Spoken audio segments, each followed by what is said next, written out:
I felt a funeral in my brain, and mourners to and fro kept treading till I felt that sense was breaking through. And when they all were seated, a service like a drum kept beating till I felt my mind was going numb. And then I heard them lift a box and creak across my soul with those same boots of lead again. Then space began to toll, as if the heavens were a bell and being were an ear, and I and silence some strange race wrecked, solitary here. Just then, a plank in reason broke, and I fell down and hit a world at every plunge, and finished knowing then. We know depression through metaphors. Emily Dickinson was able to convey it in language, Goya in an image.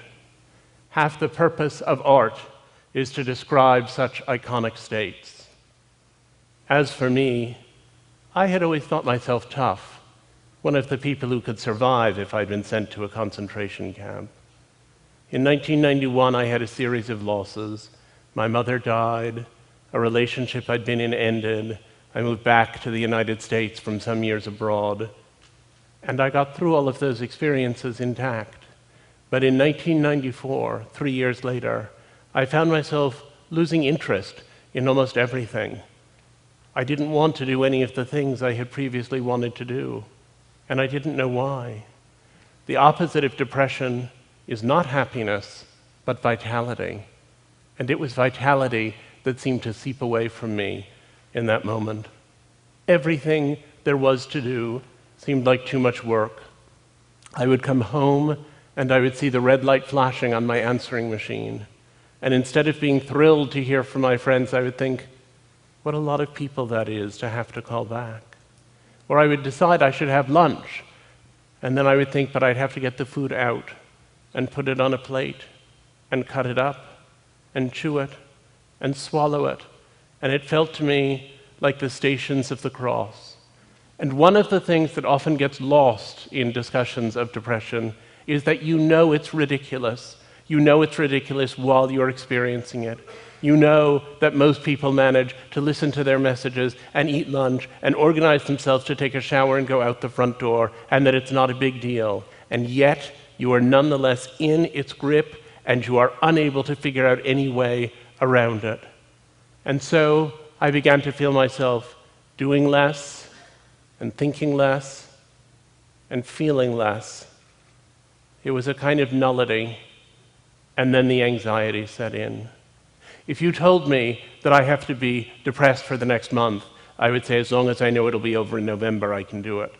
But if you said to me, you have to have acute anxiety for the next month, I would rather slit my wrists than go through it. It was the feeling all the time, like that feeling you have if you're walking and you slip or trip and the ground is rushing up at you, but instead of lasting half a second the way that does, it lasted for 6 months. It's a sensation of being afraid all the time, but not even knowing what it is that you're afraid of. And it was at that point that I began to think that it was just too painful to be alive, and that the only reason not to kill oneself was so as not to hurt other people. And finally one day, I woke up and I thought perhaps I'd had a stroke, because I lay in bed completely frozen, looking at the telephone, thinking something is wrong and I should call for help. And I couldn't reach out my arm and pick up the phone and dial.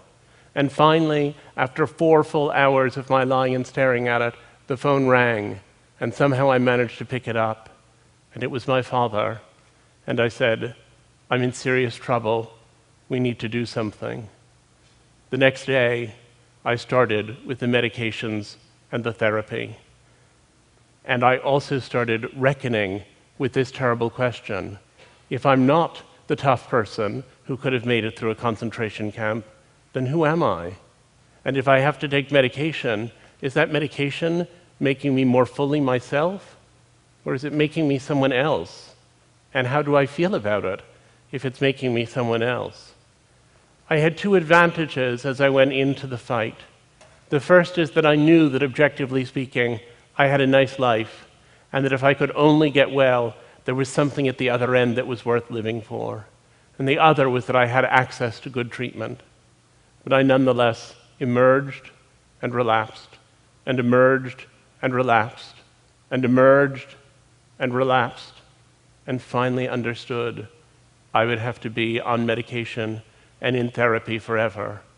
And I thought, but is it a chemical problem or a psychological problem? And does it need a chemical cure or a philosophical cure? And I couldn't figure out which it was. And then I understood that actually we aren't advanced enough in either area for it to explain things fully. The chemical cure and the psychological cure both have a role to play. And I also figured out that depression was something that was braided so deep into us that there was no separating it from our character and personality. I want to say that the treatments we have for depression are appalling. They're not very effective. They're extremely costly. They come with innumerable side effects. They're a disaster.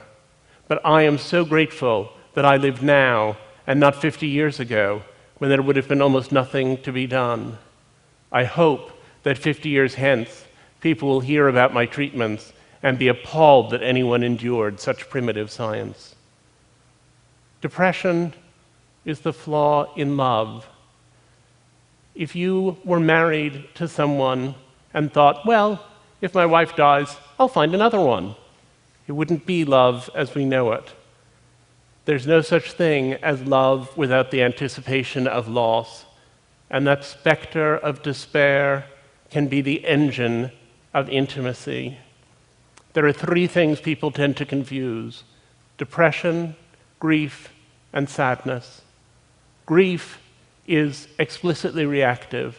If you have a loss and you feel incredibly unhappy, and then 6 months later you're still deeply sad but you're functioning a little better, it's probably grief, and it will probably ultimately resolve itself in some measure. If you experience a catastrophic loss and you feel terrible, and 6 months later you can barely function at all, then it's probably a depression that was triggered by the catastrophic circumstances. The trajectory tells us a great deal. People think of depression as being just sadness. It's much, much too much sadness, much too much grief at far too slight a cause.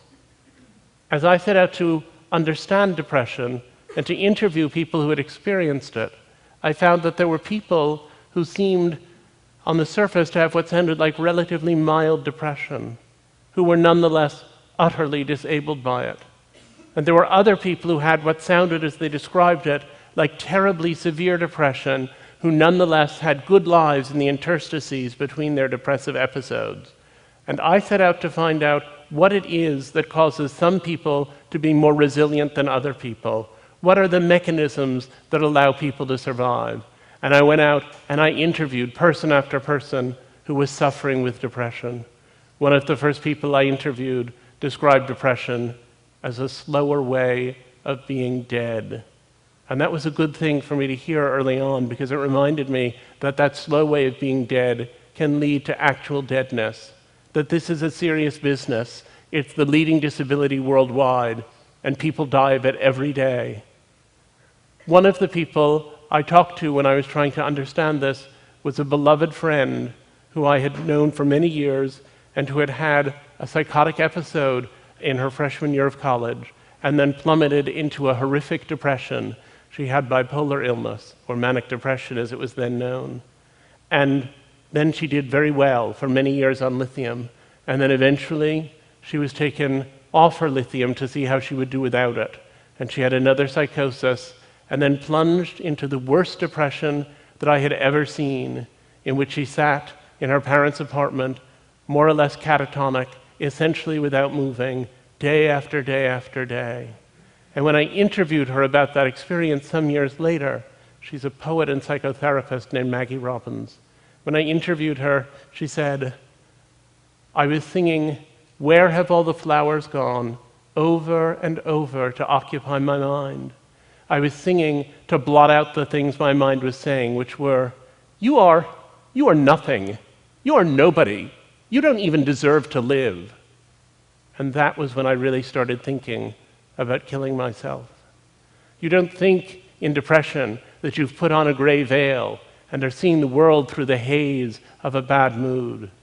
You think that the veil has been taken away, the veil of happiness, and that now you're seeing truly.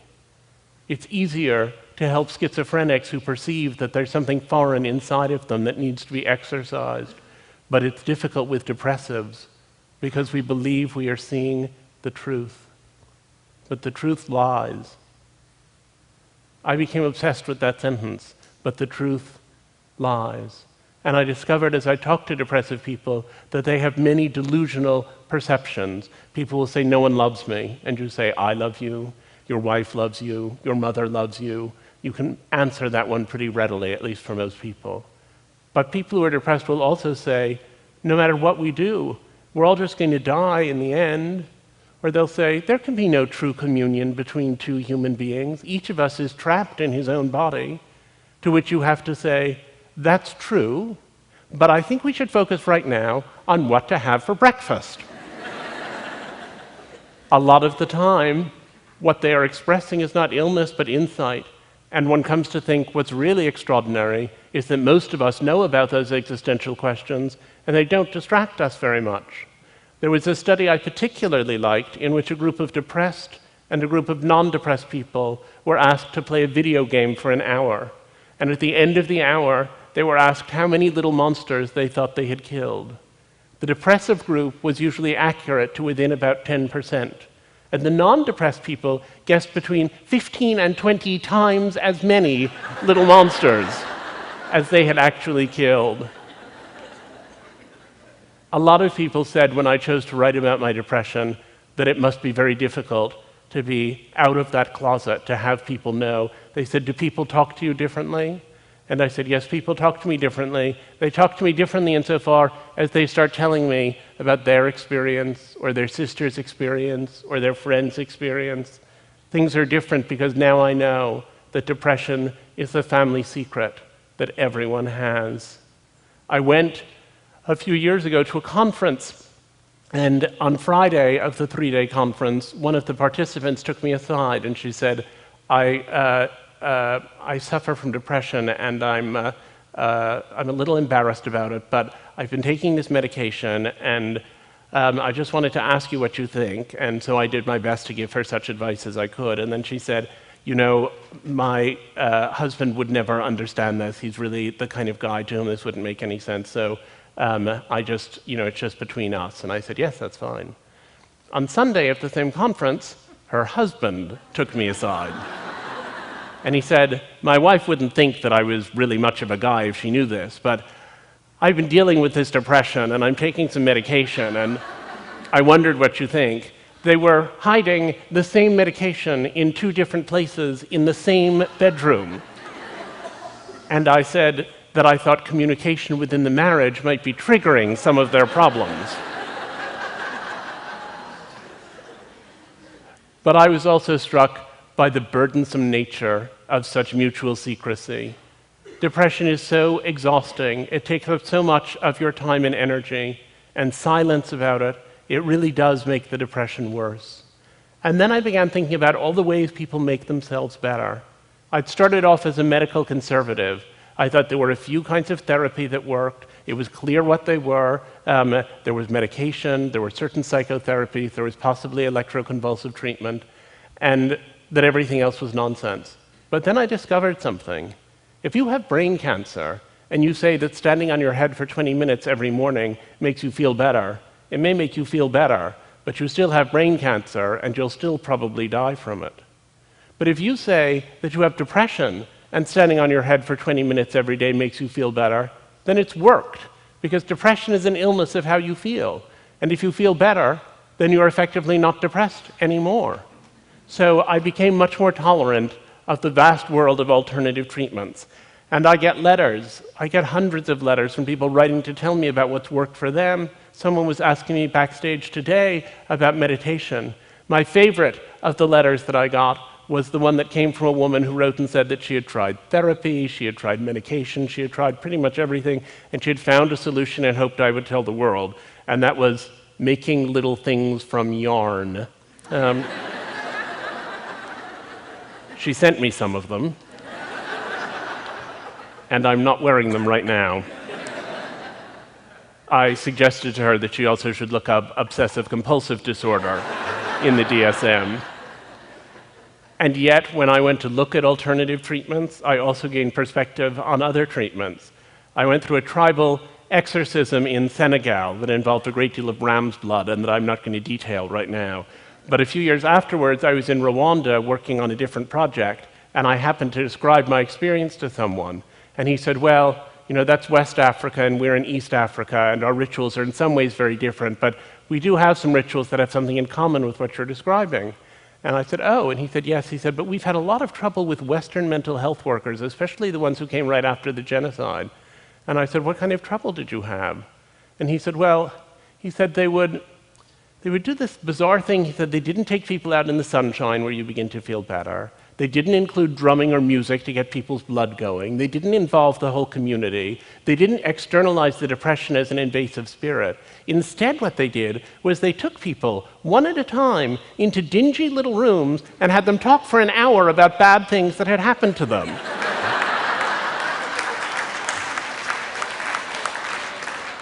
He said, we had to ask them to leave the country.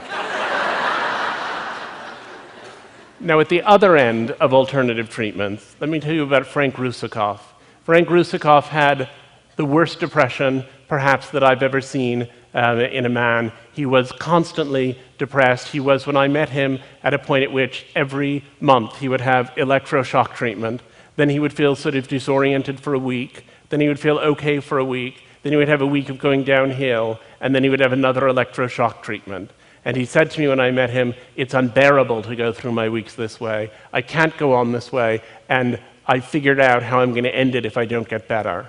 But, he said to me, I heard about a protocol at Mass General for a procedure called a cingulotomy, which is a brain surgery, and I think I'm going to give that a try. And I remember being amazed at that point to think that someone who clearly had so many bad experiences with so many different treatments still had buried in him somewhere enough optimism to reach out for one more. And he had the cingulotomy, and it was incredibly successful. He's now a friend of mine. He has a lovely wife and 2 beautiful children. He wrote me a letter the Christmas after the surgery, and he said, my father sent me 2 presents this year.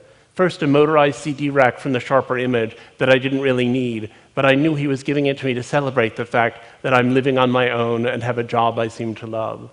And the other present was a photo of my grandmother, who committed suicide.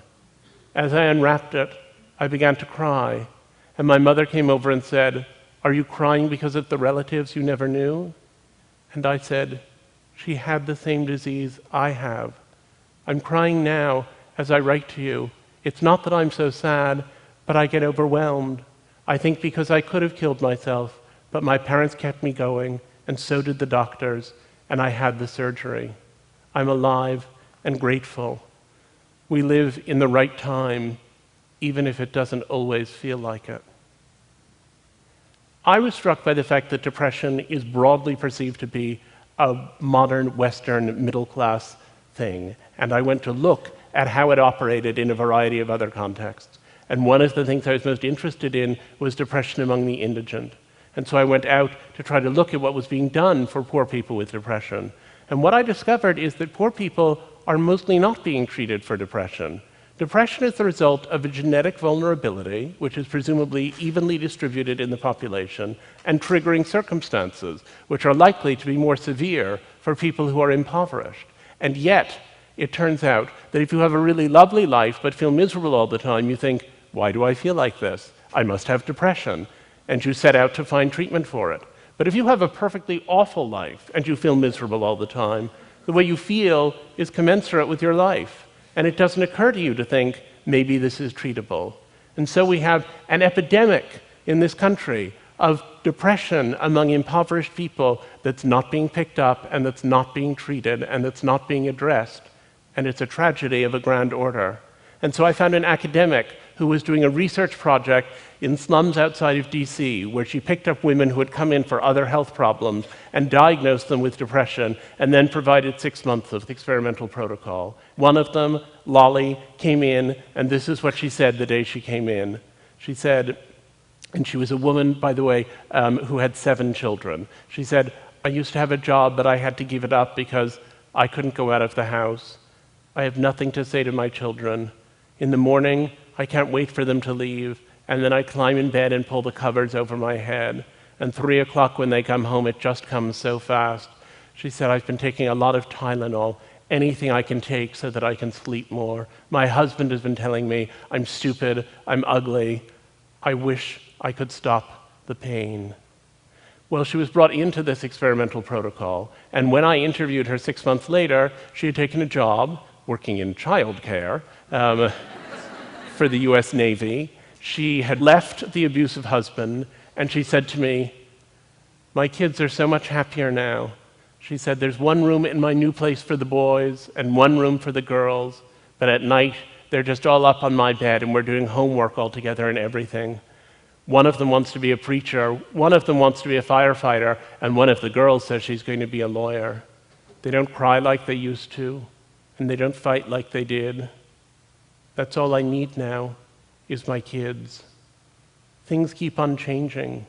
The way I dress, the way I feel, the way I act. I can go outside not being afraid anymore. And I don't think those bad feelings are coming back. And if it weren't for Dr. Miranda and that, I would still be at home with the covers pulled over my head, if I were still alive at all. I asked the Lord to send me an angel, and he heard my prayers. I was really moved by these experiences, and I decided that I wanted to write about them, not only in a book I was working on, but also in an article. And so I got a commission from the New York Times Magazine to write about depression among the indigent. And I turned in my story, and my editor called me and said, we really can't publish this. And I said, why not? And she said, it just is too far-fetched. These people who are sort of at the very bottom rung of society, and then they get a few months of treatment, and they're virtually ready to run Morgan Stanley. It's just too implausible. She said, I've never even heard of anything like it. And I said, the fact that you've never heard of it is an indication that it is news.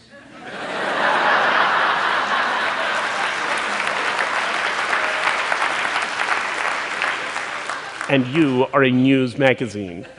So after a certain amount of negotiation, they agreed to it. But I think a lot of what they said was connected in some strange way to this distaste that people still have for the idea of treatment, the notion that somehow if we went out and treated a lot of people in indigent communities, that would be an exploitative thing to do because we would be changing them. There's this false moral imperative that seems to be all around us, that treatment of depression, the medications and so on, are an artifice and that it's not natural. And I think that's very misguided. It would be natural for people's teeth to fall out, but there is nobody militating against toothpaste, at least not in my circles. And people then say, well, but isn't depression part of what people are supposed to experience? Didn't we evolve to have depression? Isn't it part of your personality? To which I would say, mood is adaptive. Being able to have sadness and fear and joy and pleasure and all of the other moods that we have, that's incredibly valuable. And major depression is something that happens when that system gets broken. It's maladaptive. People will come to me and say, I think, though, if I just stick it out for another year, I think I can just get through this. And I always say to them, you may get through it, but you'll never be 37 again. Life is short. And that's a whole year you're talking about giving up. Think it through. It's a strange poverty of the English language, and indeed of many other languages, that we use the same word, depression, to describe how a kid feels when it rains on his birthday, and to describe how somebody feels the minute before they commit suicide. People say to me, well, is it continuous with normal sadness? And I say, in a way, it's continuous with normal sadness. There is a certain amount of continuity, but it's the same way there's continuity between having an iron fence outside your house that gets a little rust spot that you have to sort of sand off and maybe do a little repainting, and what happens if you leave the house for 100 years and it rusts through until it's only a pile of orange dust. And it's that orange dust spot, that orange dust problem, that's the one we're setting out to address. So now people say, you take these happy pills and do you feel happy? And I don't. But I don't feel sad about having to eat lunch, and I don't feel sad about my answering machine, and I don't feel sad about taking a shower. I feel more, in fact, I think, because I can feel sadness without nullity. I feel sad about professional disappointments, about damaged relationships, about global warming. Those are the things that I feel sad about now. And I said to myself, well, what is the conclusion? How did those people who have better lives, even with bigger depression, manage to get through? What is the mechanism of resilience? And what I came up with over time was that the people who deny their experience, the ones who say, I was depressed a long time ago, and I never want to think about it again, and I'm not going to look at it, and I'm just going to get on with my life. Ironically, those are the people who are most enslaved by what they have. Shutting out the depression strengthens it. While you hide from it, it grows. And the people who do better are the ones who are able to tolerate the fact that they have this condition. Those who can tolerate their depression are the ones who achieve resilience. So Frank Russakoff said to me, if I had it to do over, I suppose I wouldn't do it this way. But in a strange way, I'm grateful for what I've experienced. I'm glad to have been in the hospital 40 times. It taught me so much about love, and my relationship with my parents and my doctors has been so precious to me and will be always. And Maggie Robbins said, I used to volunteer in an AIDS clinic, and I would just talk and talk and talk. And the people I was dealing with weren't very responsive, and I thought, that's not very friendly or helpful of them. And then I realized that they weren't going to do more than make those first few minutes of small talk. It was simply going to be an occasion where I didn't have AIDS and I wasn't dying, but could tolerate the fact that they did, and they were. Our needs are our greatest assets. It turns out I've learned to give all the things I need. Valuing one's depression does not prevent a relapse, but it may make the prospect of relapse, and even relapse itself, easier to tolerate. The question is not so much of finding great meaning and deciding your depression has been very meaningful. It's of seeking that meaning and thinking when it comes again, this will be hellish, but I will learn something from it. I had learned in my own depression how big an emotion can be, how it can be more real than facts. And I have found that that experience has allowed me to experience positive emotion in a more intense and more focused way. The opposite of depression is not happiness, but vitality. And these days, my life is vital, even on the days when I'm sad. I felt that funeral in my brain, and I sat next to the colossus at the edge of the world. And I have discovered something inside of myself that I would have to call a soul, that I had never formulated until that day 20 years ago when hell came to pay me a surprise visit. I think that while I hated being depressed and would hate to be depressed again, I found a way to love my depression. I love it because it has forced me to find and cling to joy. I love it because each day I decide, sometimes gamely and sometimes against the moment's reason, to cleave to the reasons for living. And that, I think, is a highly privileged rapture. Thank you.